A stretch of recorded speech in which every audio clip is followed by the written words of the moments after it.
Hello, I'm Talal Yassin, and welcome to Uncommon Ground. My guest today is Kerr, zoologist, conservationist, and long-serving director and CEO of Taronga Zoo.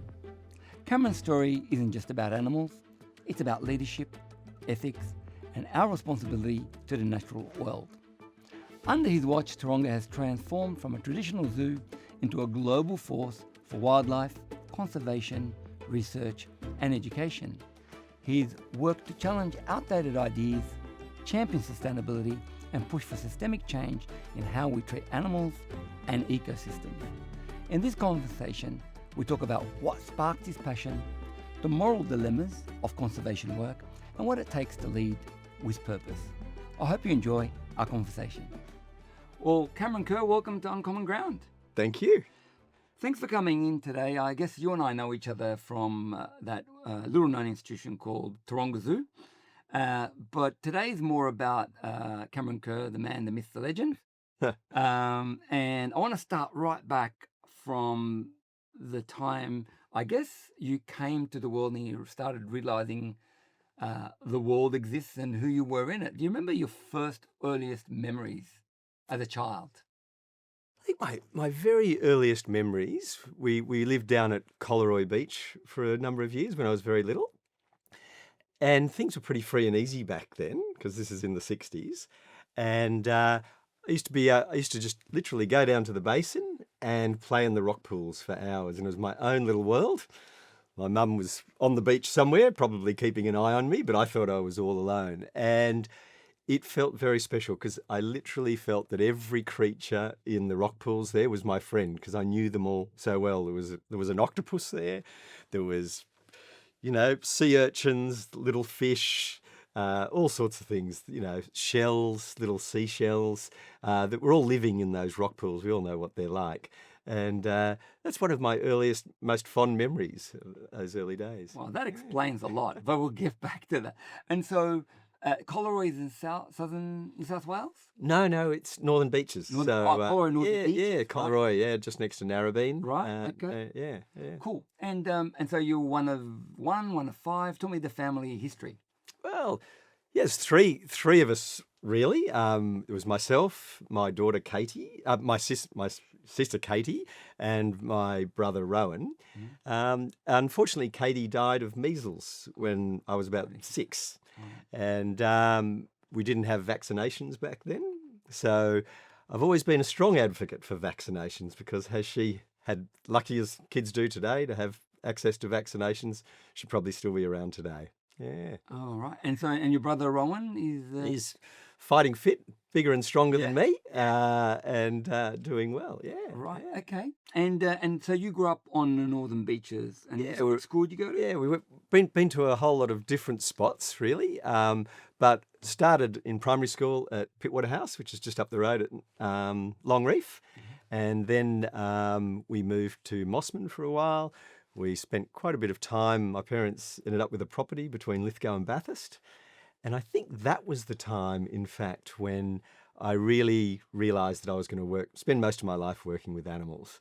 Because we're on a property in a pretty isolated area. You think of the 70s between Lithgow and Bathurst and a little one-horse town called Sodwalls. It had an exchange for the phone line. That's how old-fashioned it was. The train doesn't even stop there anymore. But again, I could just walk down to the creek or go for a walk, see the wildlife, the kangaroos, lots and lots of rabbits. One of my fond memories was I'd go around and people used to trap. They'd set traps on your property to catch rabbits. There was a lot of rabbits around then.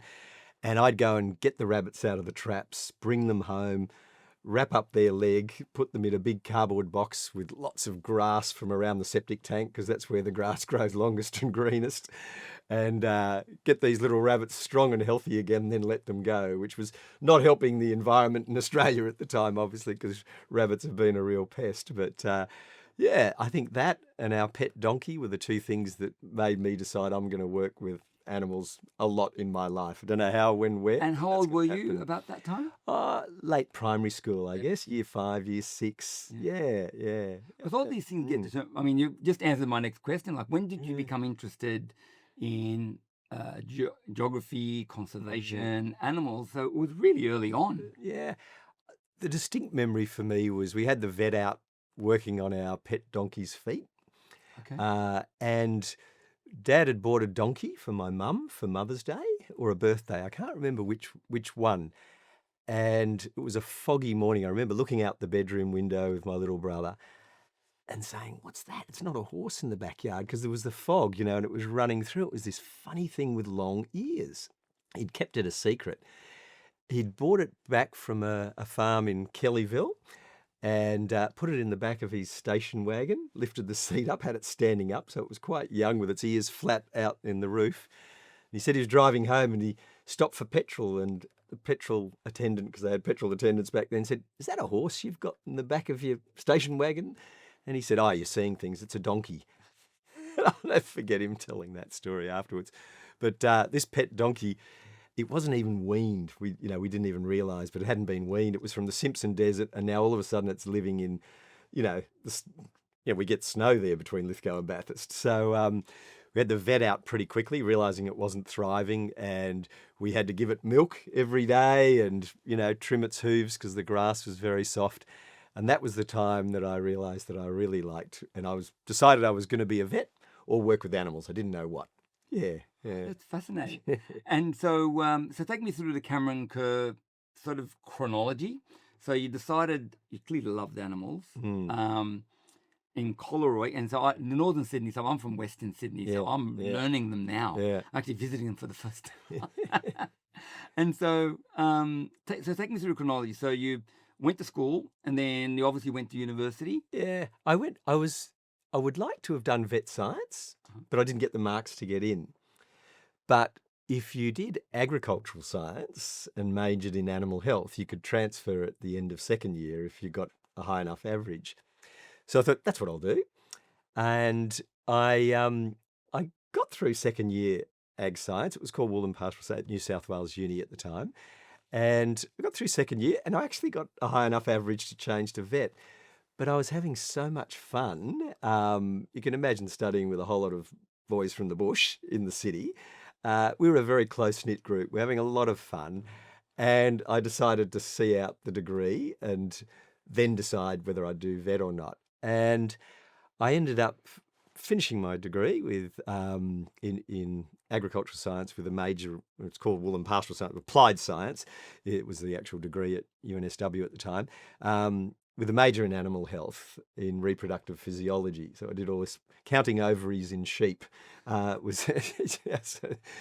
the number of eggs coming off the ovaries. So it was interesting, and using hormone therapy and things like that to increase twinning rates, which was a big thing back then. But I got to the end of that, and then I was very lucky. I got a job as a research officer in one of the pharmaceutical companies, AgVet. My very first job was at a veterinary research station up in Bars Hill, just behind the Gold Coast there. And I loved that. I thought I had the best job in the world because I love science. Through school, I love science. I love the learning and understanding how things work at a really fundamental level. So, yeah, and then I came down to the Sydney office, worked in agriculture more broadly, in diseases of crops as well. And I was the luckiest young man in the world. This was the 80s, so jobs, I think it was 10% unemployment at the time. So as a scientist, to have a job, you were very lucky. But to have a work car and a job as a scientist travelling all across Australia, no mobile phones back then. So, you wrote a weekly report on a Friday, tell the boss what you'd been doing all week. But out on working with farmers on research projects for various chemicals, that were to help improve the health of animals and crops. Yeah, so it was very, very lucky.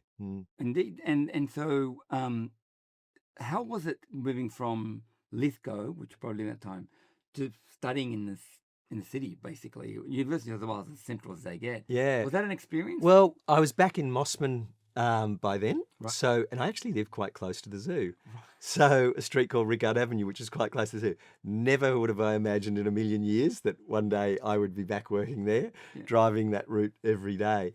So the biggest shock culturally for me was having been in Sydney through uni and then going out to Bars Hill, which was pretty isolated back then, and a little bit more old-fashioned, let's say. So first night, I was staying with another researcher at his house, rented a room out in his house.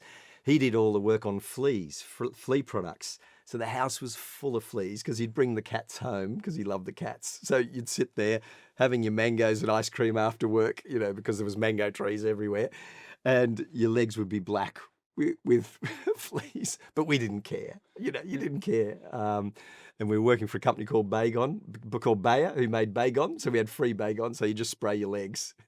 Stuff you would never do nowadays, right? Can you imagine? I went down to the local pub in Bars Hill, thought, I'll make a few friends. There'll be a couple of young blokes down there. I'll have a schooner and make a few friends. And of course, there was 6 old angry men looking into their schooners. It was very lonely. Well, there wasn't that was a bit of cultural shock. So weekends, I'd either go up to Noosa or down to the Gold Coast and go surfing and have fun. Yeah, 2 good options. Yeah, They were definitely 2 good options. Yeah. And so, take me through. So, you then started this full time. You also did a marketing degree at some stage, or a diploma. Yeah, I one day I was up in Toowoomba with dentist glasses on. Those funny ones dentists used to wear. And I was counting lice on sheep. So, you get the sheep between your legs, you part the wool, and you've got your glasses on, and you count the number of lice that you see, and you've given them all different treatments. So, this one that's had the right treatment, you'd hope's got 0 lice. And as the dose got down, you worked out, what dose you would be for the best for the lice-side. Toowoomba's pretty cold in winter. The rain was going sideways. There was sleet. There was no computers or anything. I'd pick up my pad and part the wool, freezing cold, wet, count the number of lice, pick up my pad, write down 10 or whatever it was, put it down again. And I had a moment and I thought, I love working with animals and I love this job, but I don't know whether I want to be doing this when I'm 40. And I always had a fascination in how long it took for innovations to transfer from, companies like Bayer or other parts, the Department of Agriculture. It takes about 25 years for a new idea to be fully entrenched in the industry, in the agricultural industry. And I was fascinated about that's a lifetime. I thought, wow, for that to be broadly adopted, you could have 2 farmers, one's doing it this way and the other one's getting twice the yield from their crop or from their wool or, the growth rate of their cattle. And the guy next door is still doing it the old way, and what causes that slow rate of adoption? And then someone told me about marketing and communications. And I moved into that with Bayer. And that was great fun. But I always felt I had this advantage because I was a scientist, a chemist. I really understood. No one could catch me out on any question. And I thought, but I really want to know what those marketing types are doing. What's the secret sauce? So I went back and did a master's in commerce, Master of Commerce majoring in organisational behaviour, because I've always had an interest in people and the way they behave, and marketing, communications. So went back and did that. And then I thought, if I really want to know what's going on, I've got to go somewhere where I have no advantage. So I went and worked for Schwarzkopf, a hair care company. So you can imagine a guy with an agricultural background counting lice, jumping into a pond that is about fashion and fast-moving consumer products. It was a big leap. I think the water was just above my nostrils for the first 6 months. But it was a really good blooding into the world of marketing to give me the confidence, actually, that there is probably no secret sauce. The 2 things I learnt: there's no secret sauce. You've really got to think and understand how people think. Put yourselves in their shoes, be really empathetic to the industry and the sector that you're working in. The other thing I realised for all the young scientists out there is that your whole life, once you have the language of science, it's an advantage your whole life. It doesn't matter what industry or sector you work in, because you have access to a whole world of understanding that people haven't done that, will never have. And I've realised in my, every career job I've had, I can draw on that science knowledge, that base, even though the things I learned about are way out of date now. That way of thinking, that approach, understanding statistics, there's a few things there that help you in decision making throughout your whole life, I have to say. I can imagine. I mean, I'd say the same thing for lawyers. Yes. It's a way of thinking. And sitting on the board with yourself at Taronga Zoo, I can attest to the fact of lack of understanding of basic scientific principles that need to be explained to me in bite-sized terms. So absolutely, the science and the scientists we have around us are so important. But going back to personal life a little bit, so you obviously, some say you got married and had kids. Tell me about that. That's fascinating for people in the full life of Cameron Kerr. So when I was at Bayer, I met the chief chemist there. And I thought, she was all right. I was much more junior than her, even though we're the same age, I'm a year older. And I thought, wow, I'll see if I can crack onto the chief chemist. Anyway, a lifetime later and 4 children, it was probably the best decision I've ever made. You're happy you did that marketing move lateral, right? Well, that was after that. Oh, after that, right? Yeah, right. I met Tracy before I did the marketing degree. Yeah. And 4 kids, out thriving. Tell me about. Yeah, they're all older now. They're not real. I call them kids, but 2 of them in their early 30s and 2 of them are in their late 20s. And brings us one of the greatest joys you could ever imagine. The greatest social events are when we all get together. We've always been a crowd. When you've got a big family and you turn up to someone's house, you create an instant party. I've always noticed that. And it's the same now. They bring along their girlfriends and boyfriends and partners, and it's just creates more joy than anything else in life. Any scientists amongst them? Yeah, well, I think they've all sort of gone into that sort of area. So one is a physio, so obviously he has an interest in humans. One's a nurse, so obviously she's did a degree in nursing and in care industry. One's an ecologist by trade and now works in carbon markets and the environment. And one's a vet, so sometimes the apple doesn't fall that far from the tree, I guess. I kind of get that theme when I ask people the question of where, even though they didn't wish it, that it just happens.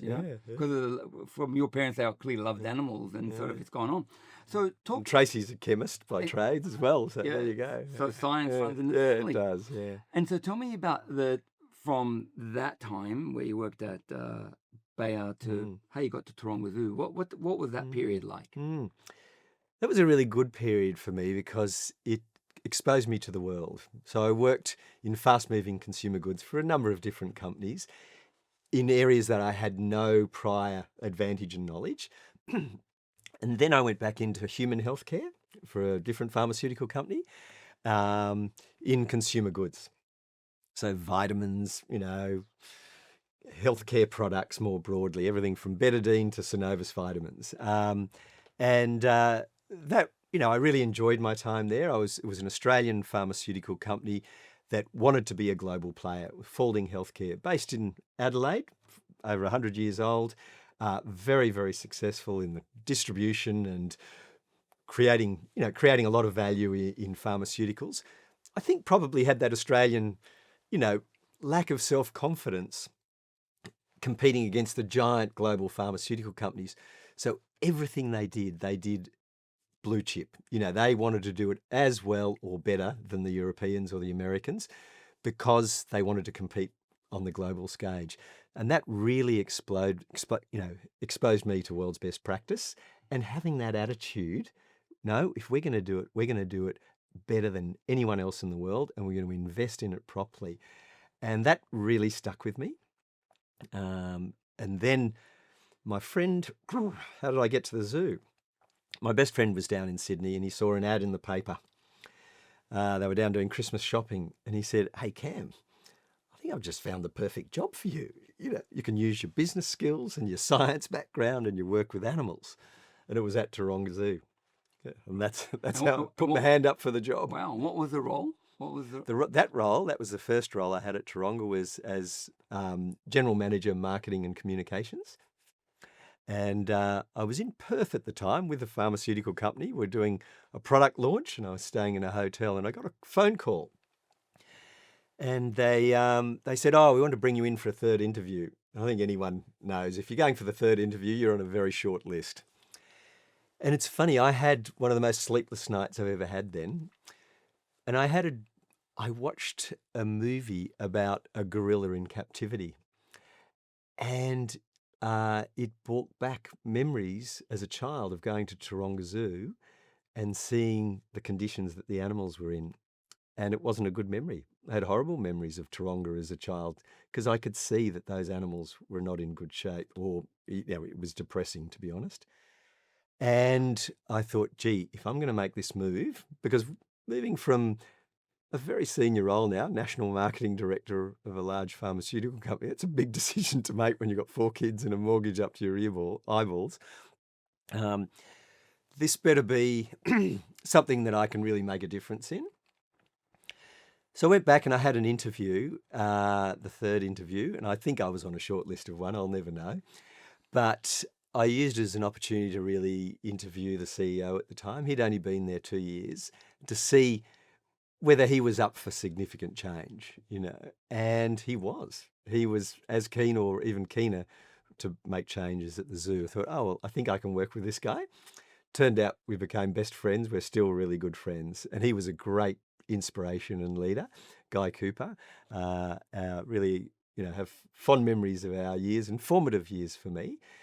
Completely different industry. So, yeah, that's how I ended up at Taronga. Wow. And that was 25 years ago? 25 years ago. So talk me day by day for 25... No, joking. The last 25 years, what's the thing... I want to talk to you about various elements of it. It's a quarter of a century. And I'd like to know the contours of it. But what's the one thing, I guess, that has kept you going and sparked that purpose to be somewhere for 25 years? The average CEO is 3 to 4 years. That's right. Public or private. 25 years is a gig anywhere. Yeah. What's the spark? And I think, to be clear, I haven't been CEO for 25 years either. I've had a number of jobs. But like any arrogant young marketing guy, I saw a whole lot of problems at Taronga, and I thought, I'll fix these in 3 years. There was big issues. To give you a sense of it, 3 months after I started, the auditor's report came out, and we had a qualification on our audit certificate. So I rang my wife straight away and I said, honey, be really nice to your boss. I should have done a bit more homework on this job because, things are not good here financially. I may not have a job, in a short period of time. So at first, it was working with the CEO at the time in a crisis sense to get cash coming into the business. And that was the first couple of years. And to set a vision that was exciting, to get support from the community, because Taronga was irrelevant to society. It was sliding into the harbour. There was certainly no inspiration in the way the animals were being presented. I did a secret shopper visit before I started, and there was mold in the hot dog that I bought. It was in a very bad way. And it's not anyone's fault. I don't think. It was just, it had lost its way, and it was just on a downhill slide very, very quickly. So the first chapter was getting it financial. So even though my heart and interest lay with the animals and the science and the conservation, I knew if we were going to make a difference, we had to be strong financially. And that's stuck with me ever since. The stronger we are financially, the greater impact we can have for the quality of care for our animals, quality of care for animals outside the zoo, and most importantly, to save a lot of the species that we exhibit and care for, because ashamedly, so many of them are threatened with extinction. Tell me some of the highlights that you can remember. Top 3, I guess, because there'd be many. And I've heard many, and rightly so. What would be like top 3 highlights for you over that 25 years? Look, I think the satisfaction of seeing really long-term projects come to fruition. One thing I learned in my very first job as a young scientist is when we got a new active ingredient, It was a fungicide or an insecticide or something that was really going to make a difference to the health, or an internal parasite product, really going to make a difference to the health of the animals. It was going to be 5 years before that would get to market from the first trials that we started in Australia. And that's after a ton of work has been done in Germany and other places.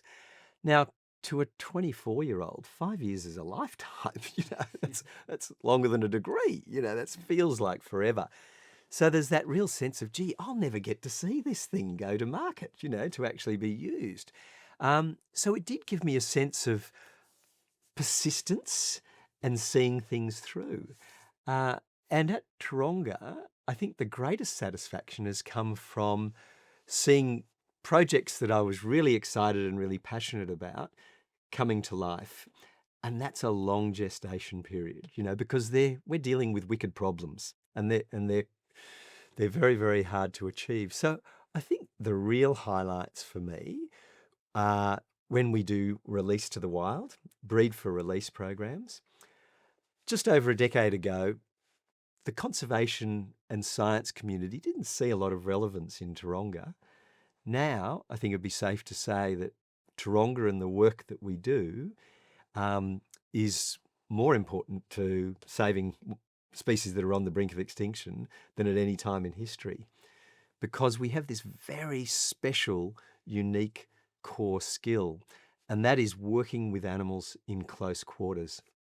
It sounds very simplistic, but once we worked that out strategically, it gave us license to really make an impact in a whole lot of different areas. And I'll explain that for a minute. Because we have skills in working with animals in close quarters, it also means we have skills in working with people. And if you're going to make a difference in anything, you've got to work through people, whether you like them or not, whether you agree with them or not. That's the critical piece. So in the education space now, we run a degree for undergraduates. So one of the greatest satisfying things for me in my lifetime was when that first cohort of uni students graduated. Because I have a secret mission, and that is that one day a graduate from Taronga will be running the country. Wouldn't that be a good thing? And I realised that, we've got lots of PhD students coming through, and we have for a long time.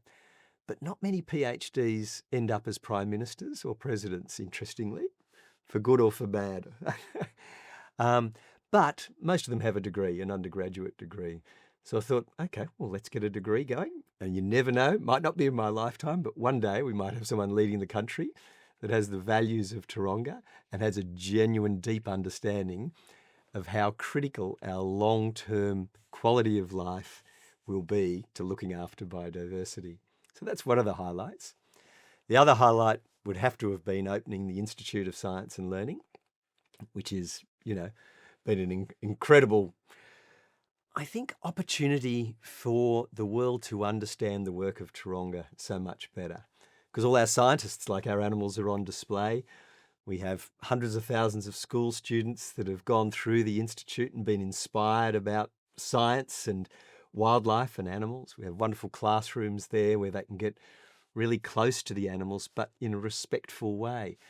So being a real leader in that space has been very, very exciting and very, very satisfying. So those are some of the highlights in a career sense.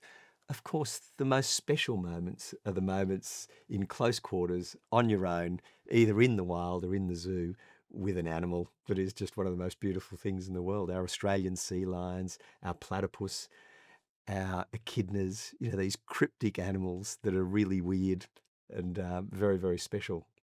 I agree, absolutely. Tell me a bit more about, I guess, the platypus hospital, talking about really weird animals that only exist in Australia, but at some stage, the point of extinction. Tell me a little bit more about that. I think that's a fascinating story. Mm.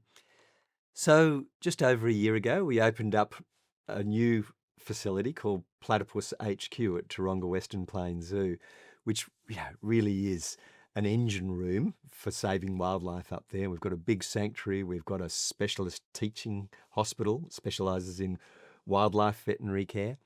And recently we've opened Platypus HQ. During the bushfires, and even prior to the bushfires, during the drought, we were getting platypus brought in, and we had, what we all understand the term now, ramping. We just could not cope with the demand for care for stranded wildlife. Even after the bushfires, when the rain came, those river systems just got filled with ash and the water got poisoned. And again, platypus and so many other river species were threatened with extinction. So we've built this facility. There's a refuge. It can take a whole river system's platypus population, a whole region's platypus population that is in crisis, to bring them in out of harm's way and take over 60 platypus at one time. We've also got a research facility there, because ashamedly, it's one of the most unique animals in the world, a monotreme. It lays an egg, has this tiny little baby, and then the platypus suckles its young with milk, just like mammals like we do. It's a very, very weird combination. But we know so little about them. No one can breed them successfully, reliably, in a scientific way. We know very little about their ecology. And yet here we are, we don't even know how many there are left in Australia. What we do know is that, in the early 1900s, a trapper could go out on a Monday and come back Friday afternoon with hundreds of skins without leaving the Sydney Basin. So that says how many platypus there used to be around. Yet you ask how many Australians have seen a platypus in the wild, it's very, very few. So Platypus HQ was another one of those really important projects that has now increased the capability of this nation to respond to a wildlife crisis.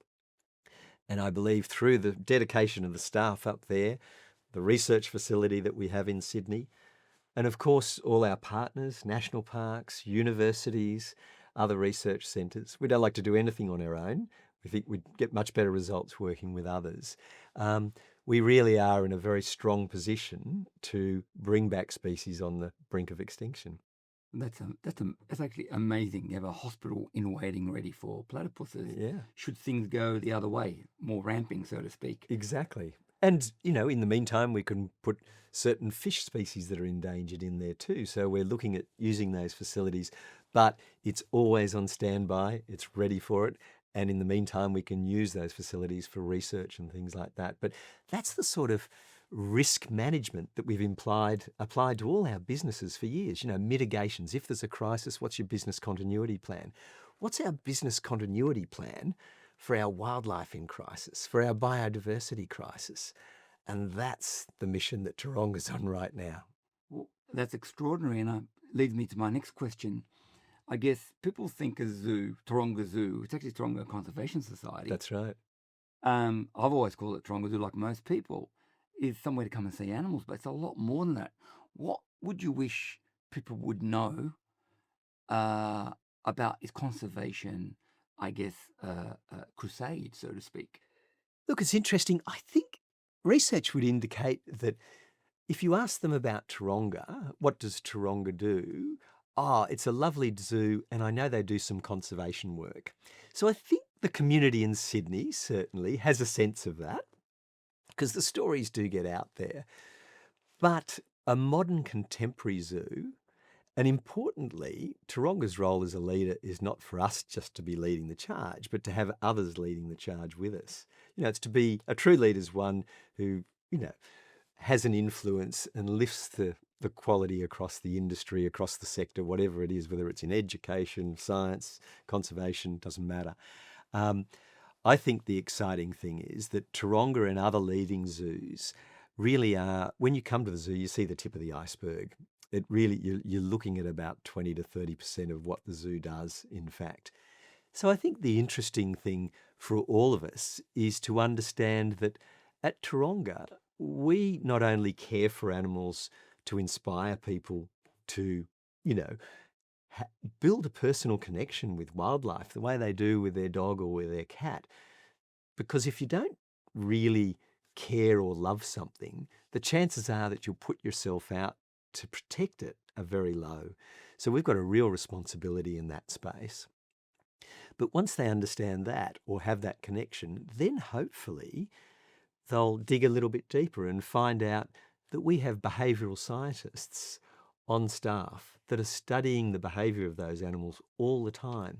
so that we're continually lifting the bar in animal welfare for wild animals that are kept in the care in a zoo environment, which is a controversial concept in the 21st century, as it should be. We have scientists that are working with those animals to better inform the work that we do in the field. Our work takes us literally from Tasmania to the Western Congo on the African continent. So by those skill sets that we've built up, partners in the field and in research centres across the nation and across the world now are seeking Taronga's skill sets to work with them as partners to protect and save species from extinction. Interestingly, I think now more and more, our skill sets in working with people are more important. We all know that any organisation or any leader and manager in an organisation is going to have very generic skills. I say to all our inductees, there's a bunch of CEOs that could come in with CEO skills and do my job. Where do I add value in my role, just as you in your role? It's not about what I know, because I'm learning new stuff every day. It's how well I work with others to bring resources to our mission and our vision as an organisation. And I think that's pretty generic for any leader. Your role is to enhance the teams and give them the best opportunity to do the best job they can and create support for their work within the organisation and outside. And of course, outside for us is quite complex because we work in the education industry. We work in the tourism industry, we work in the science industry, we work in the field conservation industry. So it keeps the leadership team and myself quite busy, actually. Can imagine. And I want to talk to you about business and leadership in a minute, but I'd like to ask you a question about, the very difficult balance between three things. One is the argument you just raised about, is it humane to keep animals in a zoo and enclosed, so to speak? Balanced with development itself, Mossman in Dubbo. How have you dealt with that? Because that is it's controversial on so many different levels, but you seem, and the zoo seems to have managed that quite well. Can you tell me more about that? Look, I think that's where the science has been a bit of an advantage for me. You might remember earlier I said the nightmares I had was about seeing the animals and the way they were being cared for at Taronga when I was a child. So they weren't that fond, my memories. And you think of the zoos in the 70s, very different to today. But applying behavioural science and nutrition and veterinary care, you can use that knowledge and expertise, and I don't have that anymore, it's so out of date, but make sure that you have the right people on your teams so that that informs the way you care for the animals. And interestingly, that's not always the way that the visitors would see it. So a good example that zoos and we struggle with is some of our animals like to live alone, except at breeding time, interestingly enough. So for us as primates, higher order primates, we can't stand the thought, we know what it was like during COVID of being alone.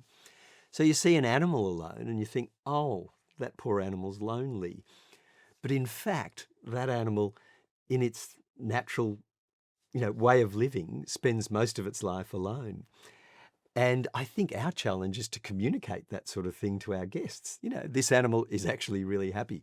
We have activity monitors all the time. We have a wonderful army of volunteers out there that are monitoring the behaviour every day of our animals. We're using AI now and camera technology so that we understand all their behaviours and understand when they're stressed, understand when they're bored, and of course change things.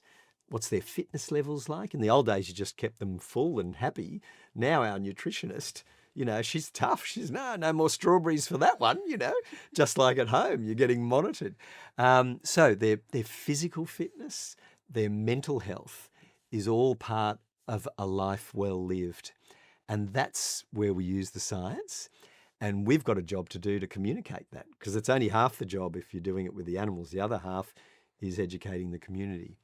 There is another bit to that, and that's giving a leg up to other zoos in Australia and around the world that are not so far down that journey. Because it's not just about what Taronga does. It's about the industry in Australia and the industry around the world. So Taronga's very actively involved with the other leading zoos in Australia and with those that are, wouldn't say are at the pointy end of running zoos, but are enthusiastic about improving, and with our colleagues overseas, because zoos are going to be around. So we may as well do the very best we can to improve the conditions for the animals in them. Given the improvements over a long period of time, I guess through the science and the practical application and the business nuance to be able to afford these things, does the argument about human rights activists that I went to university with, and some of them are still around, does that put paid to that? I guess that was raising the question of the balance between what is it to have an animal enclosed and you're studying it as opposed into the wild. It's a really interesting question, and I guess it's a values-based and ethics issue, isn't it? And at Taronga, we've talked about what ethical framework do we want this organisation to run with. And virtue ethics, to us, seems to make the most sense. And it's a very personal choice which ethical framework that you look at the world at. So I'm not saying it's right or wrong, but as an organisation, I guess with the information that we have, we want to do the very best job to protect and care for the individual animal. But we have an existential crisis out there. It's the 6th mass extinction event. We call it the silent extinction event, going on since life has been on this earth, happening right now as we're sitting in this studio behind us. And something that we ask ourselves every strategic plan and every year when we're doing our business plan, with the skill sets and the resources that we've got, how can we make the biggest impact for wildlife and for the environment? And that's taken us on a really interesting strategic journey, which, you've been witness to through being on the board.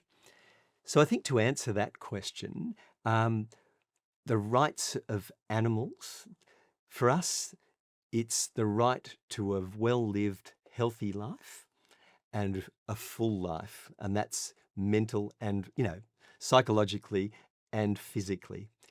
And also, if we're having that species there and it's representing its wild cousins, it can't be just for entertainment purposes. It has to have a much deeper and more powerful impact than that. So every animal in our zoo plays a really important role in our mission and vision statement. To save wildlife, number one. That's right. So I guess from my point of view, that's been raised quite often with me when I say, on the board. Yeah. On the board. Yeah. Little do I know, but, I'm not one of the scientists that actually understands it all, but I try.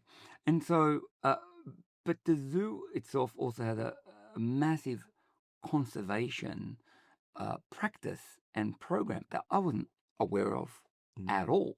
Now, I would like you to talk a bit more about that, because I think we can speak about the rights and obligations vis-a-vis animals and them being, but there's a lot more that goes under the surface about positive habitat, for example, project, or about other things that we've spoken about saving wildlife. I don't think that's in the media reports we get, that's ever published enough. Can you tell me a bit more about that? Yeah. Look, as I said before, it's about saying how, with the skill sets and the resources, how can we have the greatest impact for wildlife? So one of the great threats for Australia is the Great Barrier Reef. We happen to have one of the world's leading wildlife reproductive scientists, reproductive biologists on our team. And through that, and all her colleagues at Taronga, we actually hold the equivalent of a seed bank, with over 30 species of endangered coral from the Great Barrier Reef. And through their good work and working with our partners up in far north Queensland and universities, even in Hawaii, we've been able to catch the gametes, freeze them down, thaw them, and then refertilise the reef with those gametes. Now, that is pretty powerful because, as you would be aware, huge parts of the barrier reef are being bleached each year. And what we're trying to do is get as much of the genetic material and the species as we can before we lose too many species, be able to cryopreserve them, and then, through whatever means we have to, put them back when it's safe to do so. So I think that's just one little case study of how far and broad that remit of, with the resources and the skill sets that you've got, how can you have the greatest impact for good, for caring for wildlife? And of course, if we lose large chunks of the barrier reef, not only does it not look so good and reduce the tourism trade, but the Great Barrier Reef is one of the global organs for our oceans. It's 2,000 kilometres long. It takes up a huge part of our ocean. And you can imagine the biodiversity impact if we lose large parts of that. The impacts on the oceans, impacts on all the wildlife, the marine life, and who knows how that runs back up into Cape Tribulation and right down, who knows what impacts it has on our coastal terrains more broadly. Well, it was all interlinked. And for the first time in 2025, on the west coast of Australia, there's cases of bleaching as well. Exactly. They both are being bleached. So that's So this science is important. Yeah, any step to help with that is one, saving the platypuses and the Collaroys, just to name a few. Turning to your leadership and career, one of the things that I love about Taronga Zoo, I've been on many boards, is a people's passion, and that resonates right up from the board meetings, which are exceptionally well run for a government organisation. I mean, put up there with some of the best private boards I've been on, but right through to the people who don't know who you are, you're walking through the gate, they're the volunteers letting you in. Tell me a bit more about the passion piece in terms of leadership. You mentioned it a couple of times, but that for me really doesn't happen by accident, especially at a large organisation like Taronga Zoo. That's been an interesting journey. And you remember I said at the start, I'll fix this up in 3 years and then move on, go back into the private sector and see where it takes me.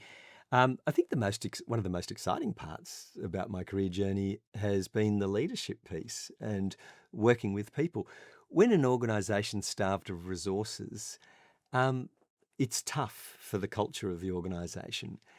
And there were some pretty dysfunctional behaviours. You see it in communities more broadly. It's an organisation is just a subset of society, really, in so many ways. But I think pretty early on, we realised that once we were stable financially, we needed to bring everyone along with us. And we needed to have that tension between commercialism and conservation owned and understood by every single person in the organisation. So, many on the outside will think the conservation work's really done by the person that's working with the animals or working in the lab or out in the field. But actually, the person welcoming you at the front gate is just as important to that business model working. Because the only reason that Taronga can have as big an impact as it does today is because it's been commercially successful. So those happy, smiling faces in the guest experience team that welcome you on a rainy Saturday morning, they are absolutely critical to the model. So for them to be as motivated as the person that gets to do the cool stuff out in the wild, they have to know and understand that they've got a really important role to play and they are a really important cog in the wheel. So as a leader, I think you can never overestimate the importance of setting a vision and reminding the team of the vision and having something to work towards that is exciting, that's going to have an impact. And it doesn't matter what organisation you're in, you can do that. I think of every industry that I've been in, absolutely you can create a passionate vision for the organisation, because if you're not making a contribution to society, you're going to go out of business because no one's going to pay for it, right? It's pretty simple. At Taronga, it's about having that vision, reminding them of their contribution to that vision. And then, of course, it's not actually about the skill sets. It's about how they work with others. because the skills are going to change every 6 months, every 12 months. And AI is coming in now. We've seen a technology revolution before. It's going to impact every single one of us in our zoo organisation across both zoos. So it's really about the way you work with others and your genuine commitment to continuous learning. So the only way you're going to be able to marshal that is to have a values-based model. Now, we've seen some of the most awful, corrupt organisations in the world with, I'm not going to mention them, but, value statements chipped into big sandstone blocks or marble blocks at the glass entrance to the tower building, right? Hasn't meant anything. Someone in comms had an idea one day. They chiselled it into the marble wall, and that's the first and last of it as you walk into the elevator and go up to the 60th floor. But an organisation doesn't have to have a glass hallway to do that. Values is the way we work every day in the organisation. And of course, not everyone, we're over 1,000 strong at Taronga in staff. Not everyone's going to be following the values every day. But as a leader, you need to be displaying those values, walking the talk. And when I say leader, I mean a supervisor. I mean the night manager.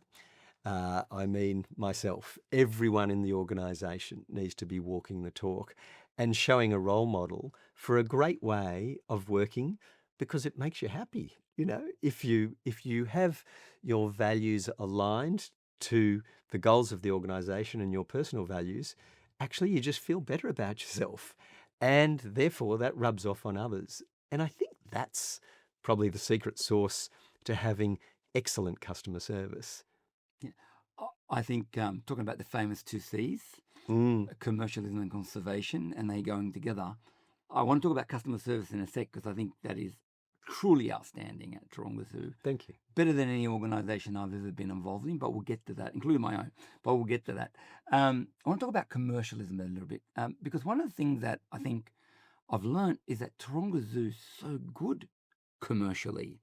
And some of the things, and I would love you to talk us through it, like the hotel group, or the effectively, and the revenue achieved from the rooms you have at Taronga and at Dubbo. The fact that I think you sell the second most ice cream, St. Peter's ice cream in the country. Take me through some of those facts. So they're very important to be able to afford the conservation that we keep talking about. So there was a lot of tension about commercialism. And in the early days, it was one of the biggest battles I had to work with. But in the end, it simply came down to saying, at Taronga, we're not looking for people that want to be what you might call a bunny hugger, someone who wants to just go and work with the animals, right? Because that's no good to us. You've got to be a people person and an animal person. And by the way, you have to be a really good communicator, because our job is to inspire other people to behave differently. It's not the animals' job. They don't even speak our language or the other languages of our visitors. So we're the intermediary. We're the one that has got to be the advocate on their behalf. So I think that getting that understanding out there, that this is, if you really are committed to wildlife and conservation, you have to be really good at business, because it's not sustainable to run science labs, build state-of-the-art facilities for your animals to live in if you haven't got a reliable income stream. So that was a big communications job, and quite an interesting journey with a lot of pushback. I had 16 managers at one point write a letter to the minister of the time, complaining about this guy from the pharmaceutical industry, come from the dark side, and some of the commercial projects that we were putting up. But it was taking the time to listen, understand, and work through those over a long period of time. That doesn't happen in 3 years. That was my early learning. So that I think everyone understands now in the zoo, not outside, because we still get criticism about over-commercialising Taronga. But the model I'll explain to you. So we decided that we wanted to build a world-leading institute of science and learning that absolutely focused on nothing but the betterment for wildlife. Now, if you're going to do that, that's going to cost a lot of money to run. And we're not going to get that out through incremental market share growth or normal market growth. this is a multi-million-dollar building, tens of millions of dollars to build it, and science teams to run that for a long time. So we needed a new revenue stream.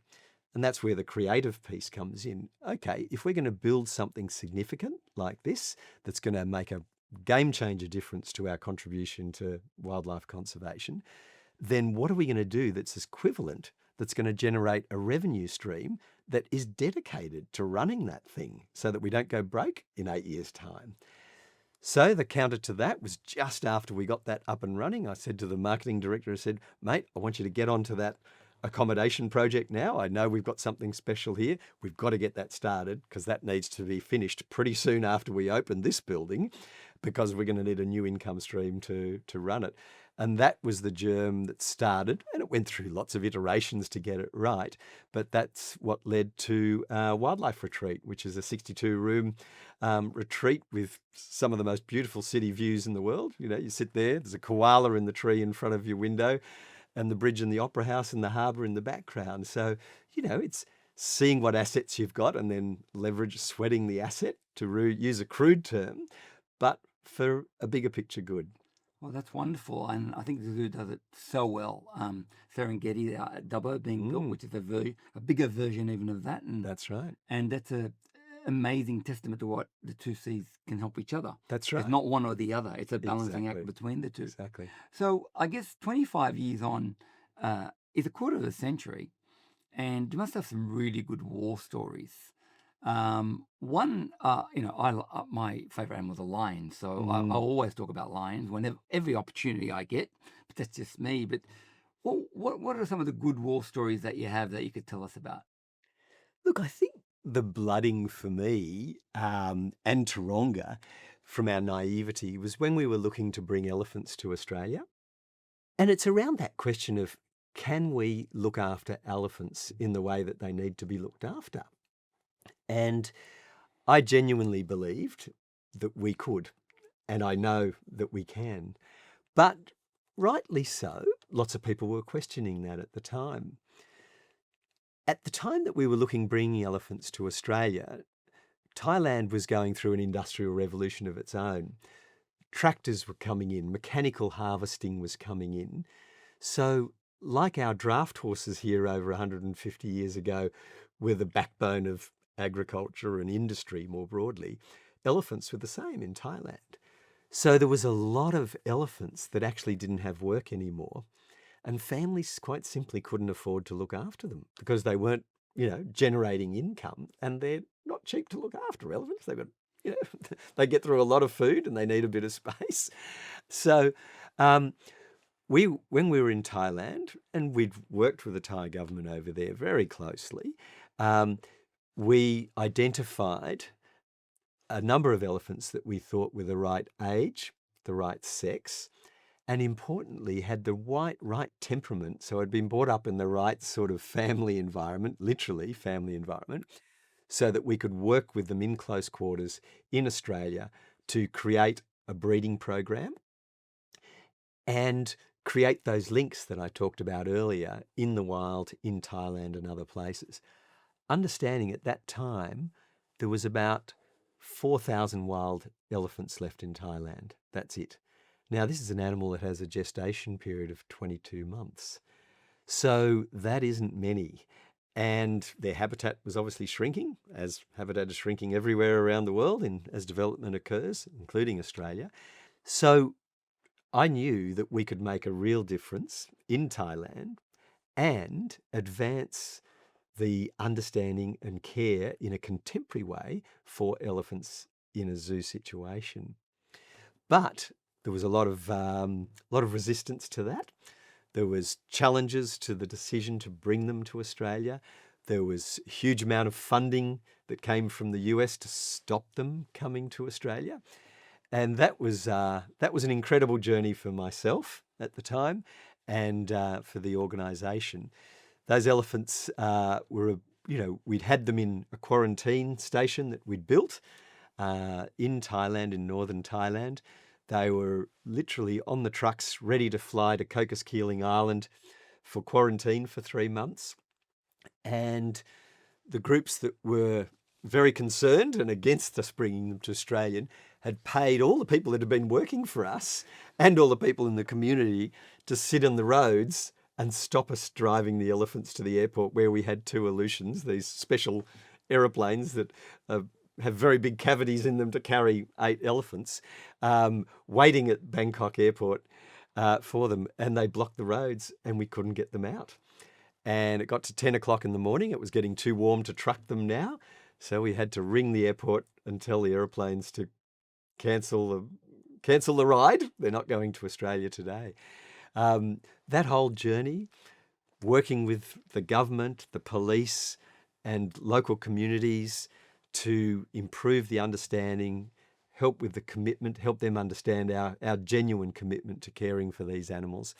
In the end, it was a hell of a war story. The team on the ground, wonderful people on the ground, both at Taronga, our communications manager, our CEO at the time, and our wonderful keepers at the time.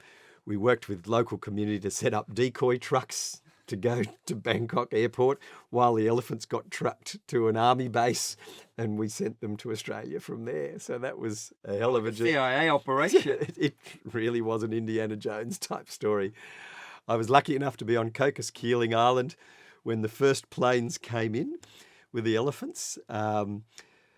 Very interesting to see them land on that runway. It's a very big plane. It had to brake very hard, and the elephants had been in the air for many hours, travelling from Thailand to Cocos Keeling, which is about 3,000 kilometres northwest of Perth. So it's one of the most isolated places on Earth. But all the waste in the bottom of the trays, when they slammed the brakes on, of course, slid forward into the cockpit where the pilots were. These are industrial aeroplanes, so there's no worries about locked doors for the pilots or anything like that. A couple of Russian pilots, they didn't seem to have a sense of humour. We were very unpopular and had to do a lot of cleaning while they went and had their sleep before they went back and did the second trip to bring the rest of the elephants over. But there was millions of stories like that. You haven't quite toilet trained them yet. No, well, the elephants were doing fine. It was just we hadn't thought through the physics of the brakes coming on, because all the excrement sat in a tray underneath and flowed forward. I see. I'll tell you a funny little story about elephants that our keepers tell. This is how smart they are, right? After the first takeoff, every takeoff after that, because we had to refuel at certain points, and then they went to Melbourne and then to Sydney. As soon as the engines start up on the aeroplane, they'd lean forward, because they know that any minute now there'll be the G-forces pulling them back as they take off. That's how wonderful that is. Fast learners. The intimacy of the relationship you can build with elephants is almost second to none, even more than the Labrador or the Golden Retriever that you might have at home. Wow. It's incredible. And that's part of that very special relationship between elephants and their keepers, or mahouts in Thailand, which gave me the confidence that these elephants really can live the best life they could. And certainly for these elephants, which were, living on the streets of Bangkok, literally, to have a 24/7 healthcare system, living on one of the most beautiful harbours in the world, with commitment from their staff like nothing else. So no housing affordability issues? No housing affordability issues.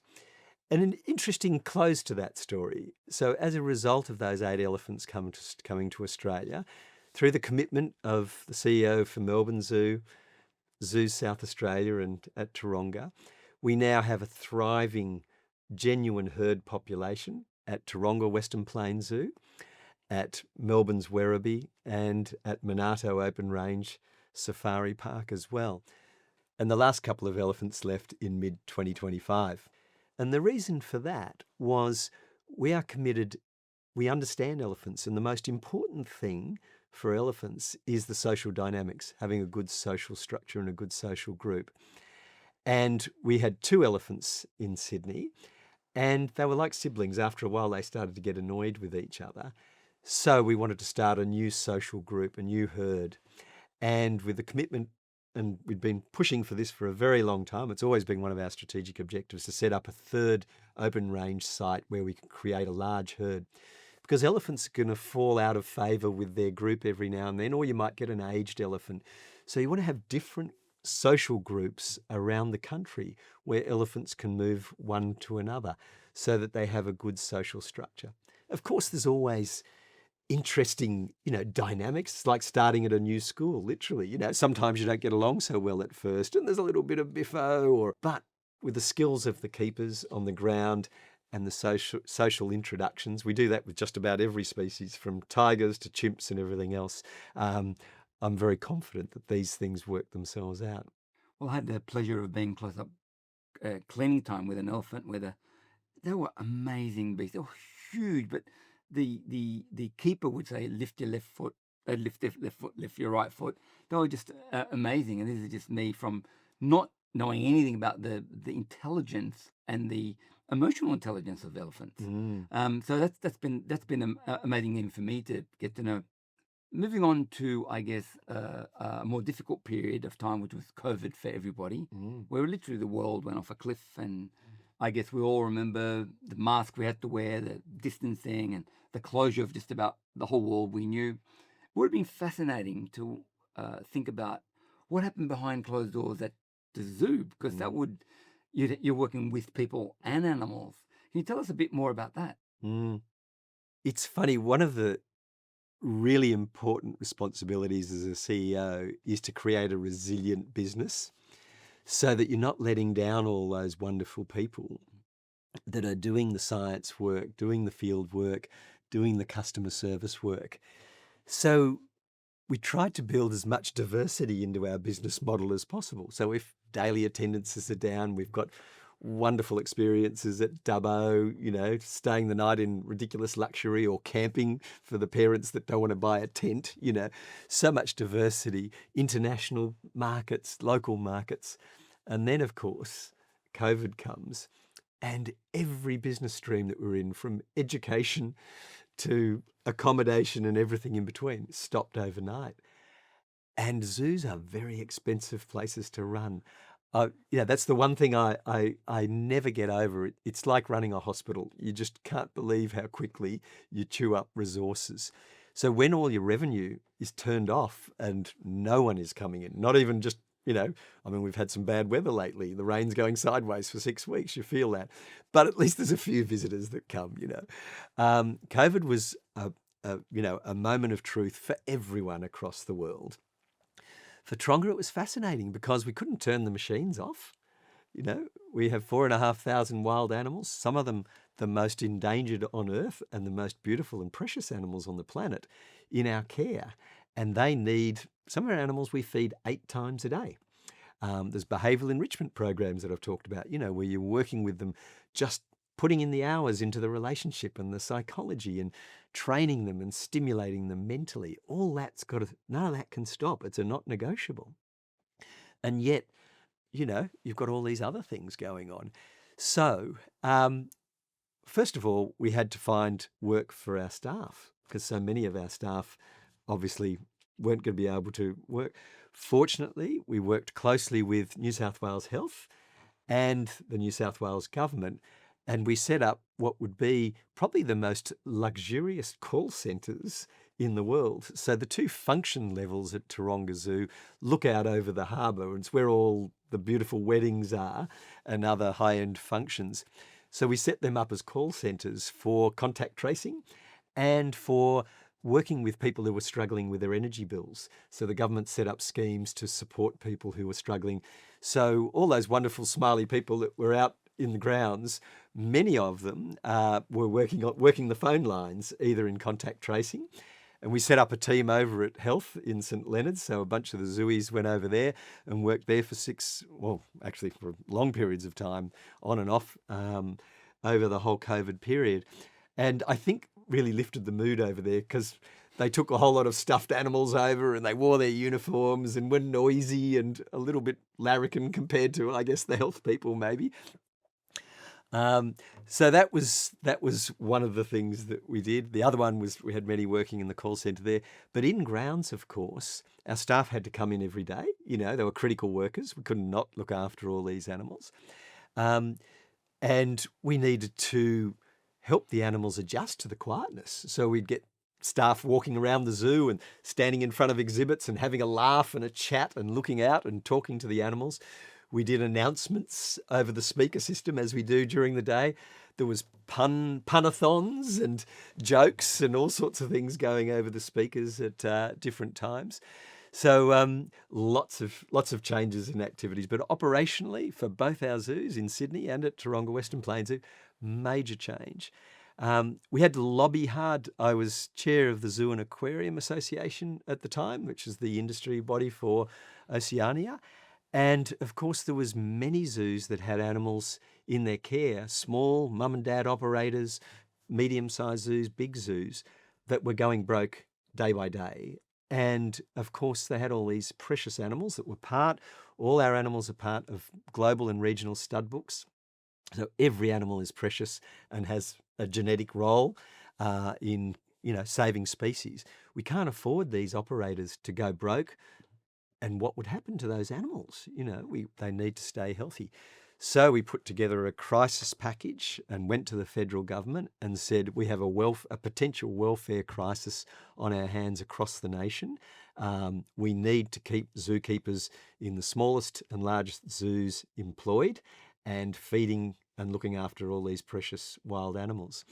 And through a lot of lobbying and a lot of convincing, the CEO of the Zoo and Aquarium Association, myself and other board members, very proud to say that we're one of the few industries that were able to get that support funding to help keep operators going from a welfare perspective during COVID. So that was one of the big behind the scenes projects that probably no one knows about except the zoo industry. Well, that was a major, because every industry was giving it a shot, as you Yes, can imagine. yes. So I didn't know, I'm learning about it now. Yeah. Going on to the zoo's work as part of society, where I met you a decade and a half ago, I think, but you and I started to really work together when the zoo was interested in bringing other groups from Western Sydney and other places, disadvantaged groups that aren't used to visiting the zoo. And together, I think we built something called Eid at Taronga Zoo, which is an Islamic festival, which was amazing.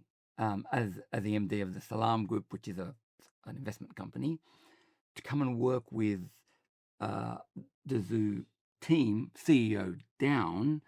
And then I remember we used to do it in June, cold, miserable days where 10,000 people would come out from Western Sydney, and we'd sort of be out there champing at the bit saying, please, son, come out. Yes. And there would be the volunteers. I didn't realize they were volunteers. I thought they were all paid until he told me they weren't. Handing out, either maps or the guest experience team. When I hear the guest experience team, Mr. Hotel groups who are like fake happiness. There was nobody fakely happy. It was everybody was committed. And that to me spoke of the zoo's intention in terms of commerce, conservation, but also integration and inclusivity. Can you tell me a bit more about that? Because the zoo does a lot of good work, I've discovered. I thought I was special. But it does a lot of great work with many different groups. I'd love to hear a bit more about that. I think, a modern contemporary zoo needs to be a critical part of the fabric for the society. And one of the things I found about Taronga is it's very disarming. Whether it's a small child that has been in and out of the justice system, that has built up a lot of armour that's been living on the streets, they come to Taronga and all that armour falls away and you can get access to the real person, build a safe space for them and change the trajectory of their life, which is one of the other most wonderful things that has come out of Taronga. But on a broader level, we've got a really important role in social cohesion, which is an issue right now in society.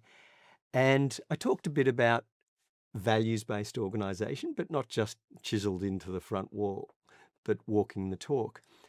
And at that time, we saw a need for going against the grain a little bit and supporting sections of the community that might not be getting a lot of support in society at that time.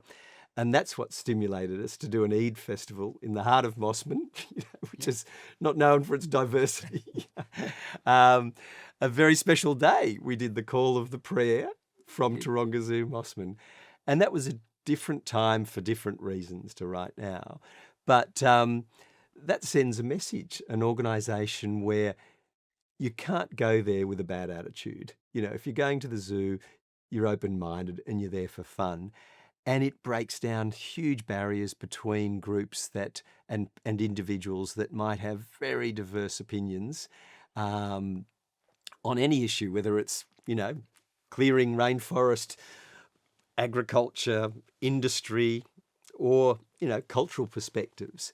So it's a great place for pulling together different sections of the community, making them feel safe and welcome, which is the first step into pulling down those barriers and being able to have genuine conversations. When you're in defense mode or angry, that's no time to be resolving issues. So if Taronga can be a safe place, as I say, for a small young person that's really struggled to fit into society, or diverse groups, cultural groups, I think when you talk about diversity, Taronga has festivals for just about every group that I can think of. And if there isn't one, please give us a ring, because you're very welcome. And I think that's an important role for all cultural institutions and zoos, to be a safe place and a welcoming place for everyone in society. And with your connections and knowledge of the community in Western Sydney, the Islamic community in Western Sydney, that was a great intro, again, to say, okay, with the resources and the skills and the people we have, how can we have the biggest impact? So everyone I come across, I'm thinking about that. And I came across you and I thought, well, you're well connected. I'd love to meet. And you introduced me to Maha and some of those beautiful people that look after, members of the community that are struck it very, very difficult and isolated. And for Taronga to be a resource for them to, hopefully create a bit of positive Well, on the Australian Muslim community, I can say the impact this blue chip organisation on any measure was enormous. 50,000 people over 5 years came to the zoo. That would not have come, not only from a cost perspective, but just a cultural and other perspective. And I think it should be registered as a lasting legacy of the zoo, of Taronga and yourself, because it has been an amazing icon. And think of this picture, which you've noted, the Muslim with the famous giraffe with the Harbour Bridge and Opera House at the back, and the famous Sydney Water with a call to prayer, has lived in the memory of the Muslim community, the 500,000 strong in New South Wales, certainly, and more nationally for a long time. And that's to be commended. And I'm happy to have been not that special. And I do know that across every community, the zoo is very open. And that's amazing, because a lot of iconic institutions, and Taronga Zoo is definitely an iconic blue chip institution, they have those gaps in their review mirror sometimes, and they've got blind spots. And I've got to say, Taronga Zoo, where they had them or have them, they're actively looking to remove that blind spot. And not that it had it for the Australian Muslim community, but they were actively looking. And that's amazing, comparing it to other organisations. Well, I think we've all got blind spots, and I'm sure we still do. And it's, as leaders, it's our role to, anyone can do the obvious. It's seeing out the side and understanding, listening, genuine listening. And so I think that's important as a leader. Well, the Australian Muslim community and the Salam group thanks you. Noted for the record, it was absolutely amazing. I want to go to some quickfire questions that I share with all my guests. Not to be thought of too hard. It's supposed to be a bit of fun. And I guess a quick answer is a good answer. Because we're trying to get to the heart of the issue. So the first one, very deep and meaningful. What's the biggest misconception that people may have about you? I think my team would be that I'm a good public speaker and it comes easily to me. I, I have learnt to be a good public speaker, but it doesn't come easily. And there's lots of tricks to the trade. That's one that comes to mind. What's your favourite animal? I don't tell anyone my favourite That's why animal I'm asking you. because it'd be suicide for me when I got back to work. Look, there's a few that are very special. I think Australian sea lions, female Australian sea lions, are the supermodels of the ocean. They are silver, super streamlined, big black eyes, long eyelashes, and they are so naughty and cheeky. You know, they're mischievous.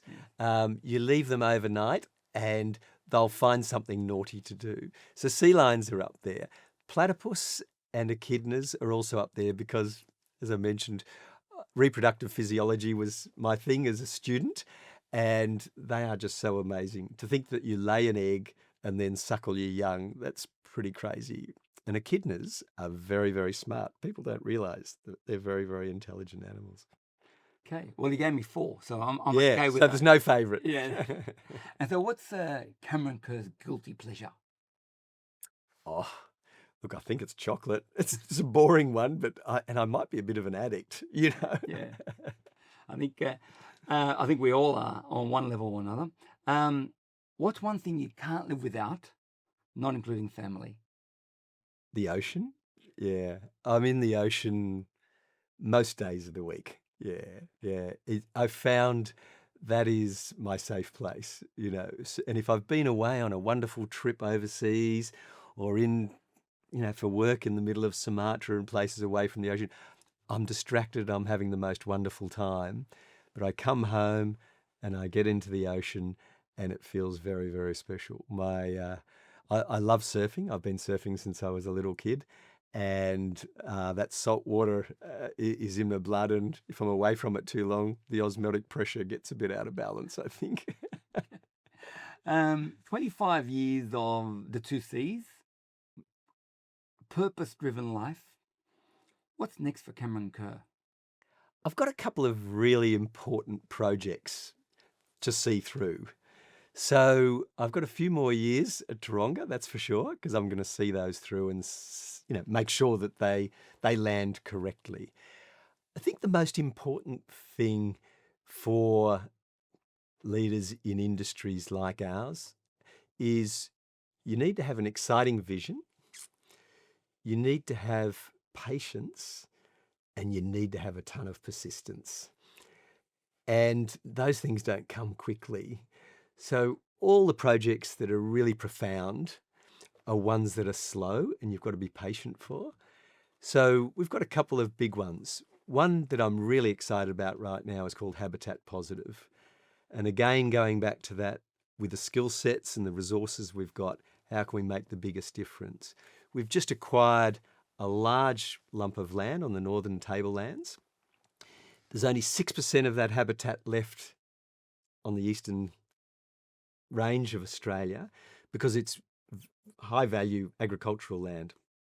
And that land can support over 35 threatened species of animals and over 50 threatened species of plants. So that sort of work hasn't been done before. There's lots of areas that have been bored up and protected in arid zones and semi-arid zones. But this sort of land, with our skill sets in breeding up endangered species, rewilding programs, to buy this land, put the right sort of habitat on it, and have everything from region honeyeaters to koalas, frogs, and everything else there, we're setting a new model. And one of the most exciting things to happen in my 25 years of conservation is the fact that society is now finally recognising the economic value of biodiversity. So we haven't got there yet, but we've got a carbon market. But one day, soon hopefully, we'll have a biodiversity market, a nature-based market. And Taronga is setting up a model that not only can generate carbon credits by planting trees, but can set up blue chip, high integrity biodiversity credits by rehabilitating land and not just letting the wildlife come back in, but introducing the right species of threatened species and create thriving habitat with endangered species. And with partners out there that I haven't even met yet, we'll acquire land with them and work with them on the future. And this is a very exciting and dynamic new space globally, but for Australia, and Australia can be a real leader in this. We need to be, because we've cleared a lot of land in the last 200 years. So that's one of the things that's got me really excited for the moment. Awesome. Last question. If you could whisper into the ear of everybody who enters the gate at Taronga Zoo something, what would that be? Non-creepy. Yeah, I try to avoid the creepy ones. Look, I think it would be look at the map and go where the keeper talks are. Because as I said before, it's up to us as humans to communicate and inspire other humans and give them the fun facts. The animals are beautiful, but they're doing their thing. It's not their role to inspire us. It's our role to inspire each other. So that's what I would whisper. Go and spend time with our staff. Listen to our staff. Incredible knowledge, incredible passion, and you'll come away with your heart full and your mind full. And I think that's what is exciting about zoos. Fantastic. Well, Cameron Kerr, thank you for coming on to Uncommon Ground. Thank you. Thanks for listening. If you've got something out of this conversation, I encourage you to share it, rate it, or leave a review, as it really helps others find the show. And if you're not already subscribed, hit that button on your podcast app or on YouTube at Talal Yassin. We drop new episodes every fortnight, each one a deep dive with someone who isn't afraid to speak their mind and stand their ground. Until next time, stay curious, stay grounded, and don't be afraid to challenge the status quo.